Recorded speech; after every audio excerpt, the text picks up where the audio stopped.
while the ruler awaits, and the fallen king stretches forth towards the crown once lost.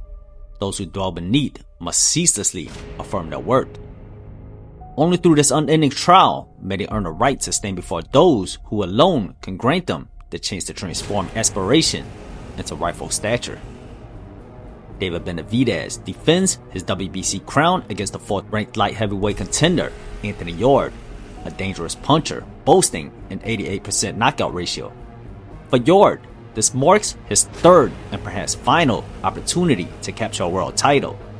Beyond the championship itself, the stakes are immense. A victory for Benavidez will further validate his claim to a marquee fight and solidify his standing among boxing's elite. Conversely, a victory for Yarde will send shockwaves through the light heavyweight division and reignite British boxing.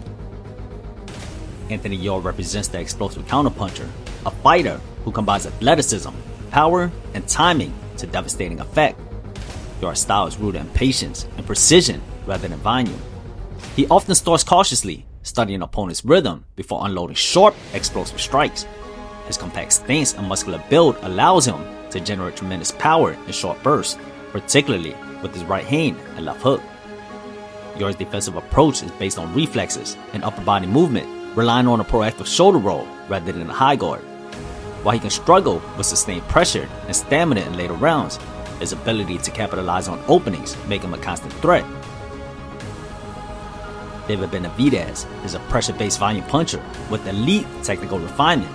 Standing tall, he utilizes his reach as both a weapon of control to dictate rhythm and tempo.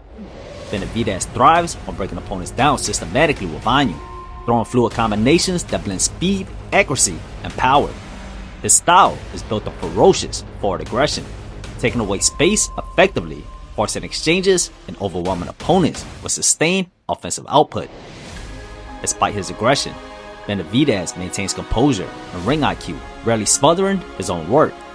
His stamina, punch variation, and ability to maintain pressure over 12 rounds, making him one of the most suffocating offensive fighters in the sports today. Together, Benavidez's ferocious pressure versus Yarde's explosive power set the stage for a stylistic clash that promises both tactical intrigue and high drama. When you raise the axe in the name of destruction, you summon more than strength. You invoke the raw essence of force itself. While force is a transient power, it endures only as long as no one stronger rises to claim it. Yet when the moment comes, when the wielder is unseated and the axe passes to another hand, the question emerges: what remains beyond force? What choices are left when the only language one has spoken is that of brute force? Benavidez opened as the aggressor, while Yarde opted to box off the back foot rather than hold his ground. Aware that Yarde was waiting to counter, Benavidez began with measured caution, a smart adjustment considering Yarde's reputation as a heavy-handed puncher. It made sense to get a feel for the power and ease into the fight rather than rush into Yarde's power. Reminds me of light heavyweight. Hit Benavidez harder than he's ever been hit before. Says he'll put him in talking about fighting Beterbiev and other fighters. Says I don't think he can afford. What sets Benavidez apart in the light heavyweight division is his rare combination of speed and fluid multi-punch sequences, traits uncommon among bigger fighters. Yarde seems to be content fighting off the back foot and off the ropes. I think distance with both Anthony Joshua and Dillian White and Moses Natama looks like Recognizing this, Yarde's response was to punch between Benavidez's combination in an effort to disrupt rhythm and break the flow of his attacks.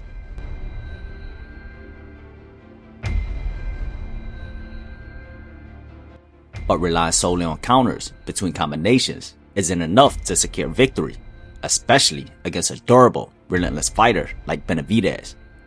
Single counters can't outscore sustained combinations over the course of a fight. To have any success, Yarde needed to hold the line enough to tame Benavidez's forward pressure. Through right now. Benavidez has a long torso, so you got to keep. However, Yarde soon discovered that without maintaining short movement behind a consistent jab, it was only a matter of time before his back found the ropes. And in those very moments, the Mexican monster did what he does best: unleash chaos that left little room for escape. Rematch between Bivol and Beterbiev. Be smart right there because that's... There's a good right from Benavidez. It keeps Benavidez countering to the body, which is really smart. To the tempo, pushing the pressure, and throwing more punches, and there's a right hand. By the 4th round, Benavidez began to turn up the heat, forcing Yarde to fight him off for breathing room, and the monster's pressure began to breach the lines. But you use that experience, you gotta put caution to the wind, man. Straight right hand down the pipe from... You see, pressure is like a sharp knife. Once it cuts, if you're unable to withstand the incision, by the time you realize it, the wound is already too deep to recover. He's getting in between the shots, so you try to time those faster hands, but this is what you don't want to do. Oh yeah, one hand free, you punch with that one hand. Yarde's power, which had often been enough to earn respect from past opponents, did little to deter Benavidez. Even when Yarde landed a perfectly timed right counter, the monster ate it without flinching and pressed forward, digging his claws in even deeper, tightening his grip on the fight. Start gambling now. There we go. Nice counter. And really, he has everything, right? He has a charisma, great hook. It's always the case with boxers, and it's always a little better left. Yarde's doing a good job. Yarde opened his 6th with a thunderous right hand that reignited his confidence. Sensing momentum, he bit down on his mouth guard and surged forward, eager to shift tides. Benavidez says, okay, come on then. But before Yarde could get carried away, Benavidez was already setting the trap, ready to lure the puncher into a shootout on his own terms. Body shot. You want to win battles. You want to win little battles against guys like Benavidez. You don't go to war with them. Facts that fighters don't get a chance to think in this division. Confidence, after all, is just a feeling. And to take that feeling away, you must go straight for the heart. Benavidez drew Yarde into fierce exchanges, trusting his own chin to withstand the return fire, and believing that it would be his power that would ultimately prevail. Here in Riyadh, and things are not looking good for the Brit now. Benavidez off, get some momentum going. Yeah, that right eye is bad. Oh, nice shot. Moments later, Yarde found himself on the canvas with his confidence completely ripped apart from his heart. Purpose, though.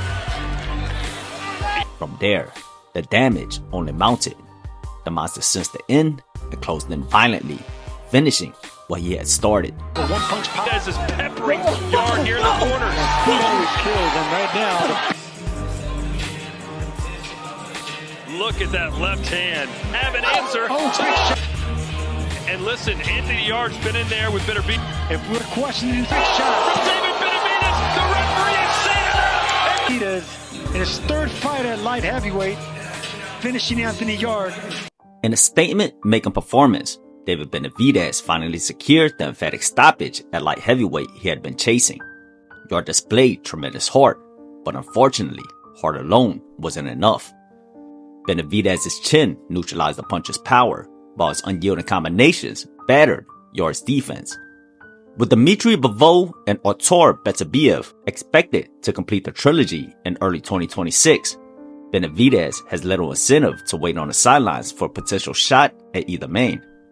Instead, he has set his sights on moving up to cruiserweight for a blockbuster showdown with fellow Mexican and unified champion Zurdo Ramirez, targeted for Cinco de Mayo weekend, assuming Ramirez gets past his mandatory challenger, Robinson 4, in January. As Canelo Alvarez's storied career nears its twilight, the future of Mexican boxing appears to rest in capable hands. At just 28 years old, David Benavidez stands poised to become the next great standard bearer of Mexican fighting pride.